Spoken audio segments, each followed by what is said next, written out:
Once upon a time, in a village hidden between rolling emerald hills, there lived a chief like no other. His name was Oba Olumide, and he was wise, fierce, and deeply connected to the land. But what made him truly remarkable was the magical drum he kept, an ancient treasure passed down through generations. This was no ordinary drum. It was said to hold the power to summon the forces of nature, wind, rain, even fire, when played with the right rhythm by a pure and worthy soul. The drum's magic protected the village for years, but its power had not been tested in a long time. Then came the year of the drought. No rain fell for months. The river dried to a trickle, and the crops withered in the fields. The villagers, helpless and afraid, turned to Chief Olumide. They knew only he could save them. "We must have rain," the village elder pleaded. "Without it, we will starve."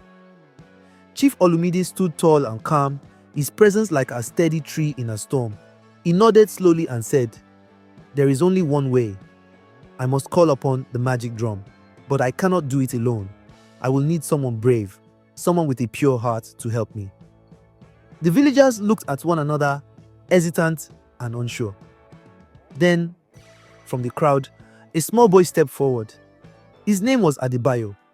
Though young, Adebayo was known for his courage and his kindness. He said, "I will go with you, Chief. I will help." The chief brought Adebayo to his hut, where the drum sat waiting. Its surface seemed to glow faintly, alive with ancient power. Chief Olumide knelt beside the boy and said, "This drum is sacred. Its magic listens only to those who play with respect and focus. Adebayo, the rhythm you create must come from your heart. If you play it well, the gods will hear us." Adebayo nodded, his heart pounding. He placed his hands gently on the drum, feeling its ancient energy beneath his fingers. Then he began to play.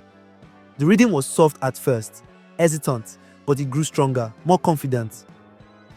As the drum's deep, resonant sound filled the air, something incredible began to happen. The wind stirred, the trees whispered. Above the village, the sky, clear and unforgiving moments before, began to darken.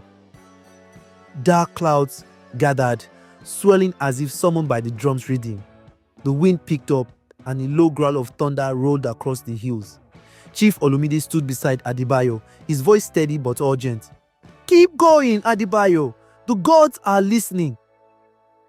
The boy's hands moved faster, striking the drum with determination.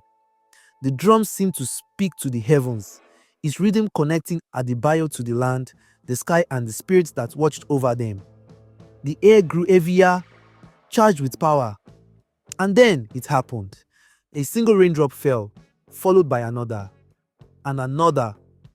Soon, the heavens opened and rain poured down in torrents, soaking the thirsty earth.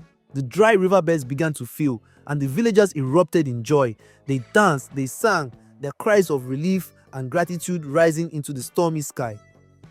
Chief Olumide turned to Adebayo and said, "You have done well, young one. You have shown true courage and respect for the magic of the drum." The villagers called him the hero, the drum bearer. Adebayo had brought the rains, saving the village when all seemed lost. And from that day forward, the story of the magic drum was told and retold, a reminder of what courage, respect, and a pure heart can achieve.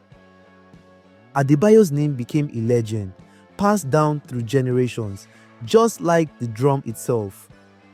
So even today, when the rain falls gently on the savannah, the villagers smile and remember the boy who dared to play the magic drum and